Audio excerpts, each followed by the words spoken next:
YCP నేత భూమన కరుణాకర్ రెడ్డి మాట్లాడుతున్నారు. Live లో చూద్దాం. ఉన్నది కదా, దాచేశారు. ఎందుకు దాచేశారు?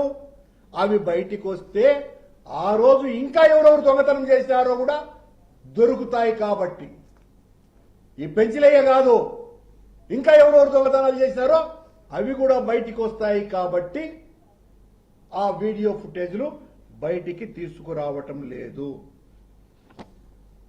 అసలు కానుకలకు భద్రత కల్పించాల్సినటువంటి ప్రభుత్వం, బిఆర్ నాయుడు నేతృత్వంలోని పాలక మండలి ఇకపై ఎవరు స్వామివారికి కానుకలే ఇవ్వద్దు, చోరీ ఘటన ద్వారా కోట్లాది మంది భక్తులకు సందేశం ఇస్తున్నట్టు లేదా? ఇది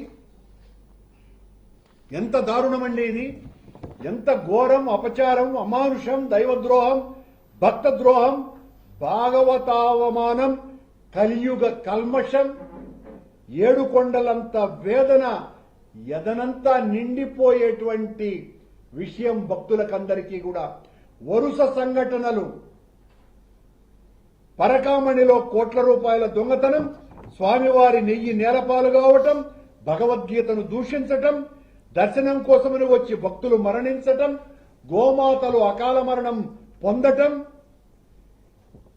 నారాయణ విగ్రహం మలమూత్రాల మధ్యన విసిరి పారవేయటం, ఇవన్నీ దేనికి సంకేతాలు? మీ పాలనా వైఫల్యాలకు ఇంతకంటే ఉదాహరణలు మరొకటున్నాయా? కొండ మీద విచ్చలవిడిగా మద్యం దొరుకుతుంది, రౌడీలు కొట్లాడుకుంటారు, దళారులు మామూలుగా లేరు. మా హయాంలో మేము దాదాపు 600 మందిని కరోనాకు ముందే, కరోనా రావటానికి ముందే 600 మంది మీద ముద్దాయిలని అరెస్టు చేశాం, తప్పుడు పనులు చేసే వాళ్ల మీద. ఇవన్నీ రికార్డే. దాదాపు 1500 మందికి పైగా బైండ్ ఓవర్ కేసుల్ని పెట్టడం జరిగింది.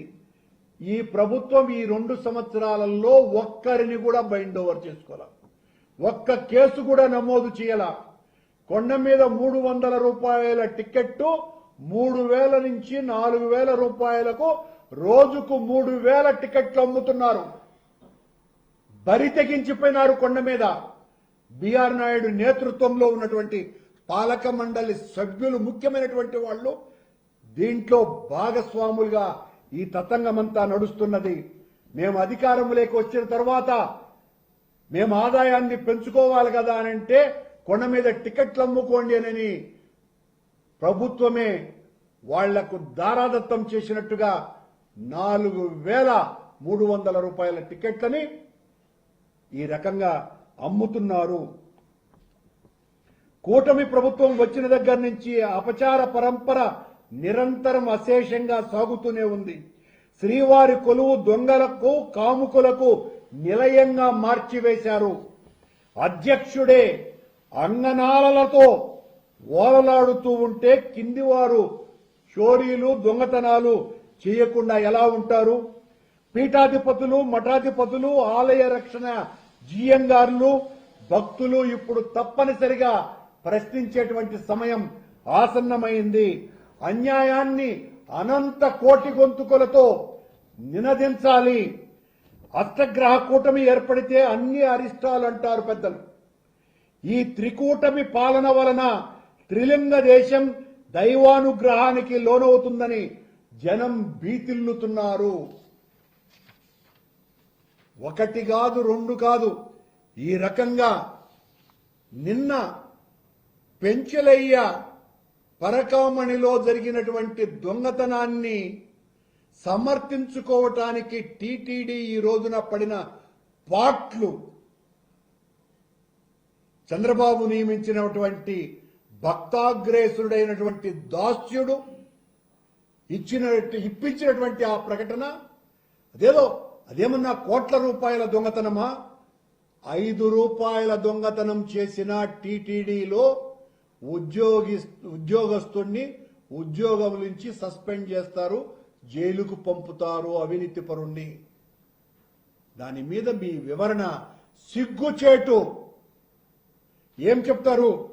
ఈ కృష్ణకుమార్ కేసుకు సంబంధించి 950 $100 నోట్లని 87,21,000 రూపాయల నోట్లని దొంగతనం చేసినటువంటి కేసును పూర్తిగా నీరుగార్చేసినారు. అతను అరెస్టు కూడా కాల, ఉద్యోగం హాయిగా చేసుకుంటున్నాడు. మీరేమో దాచేసినారు.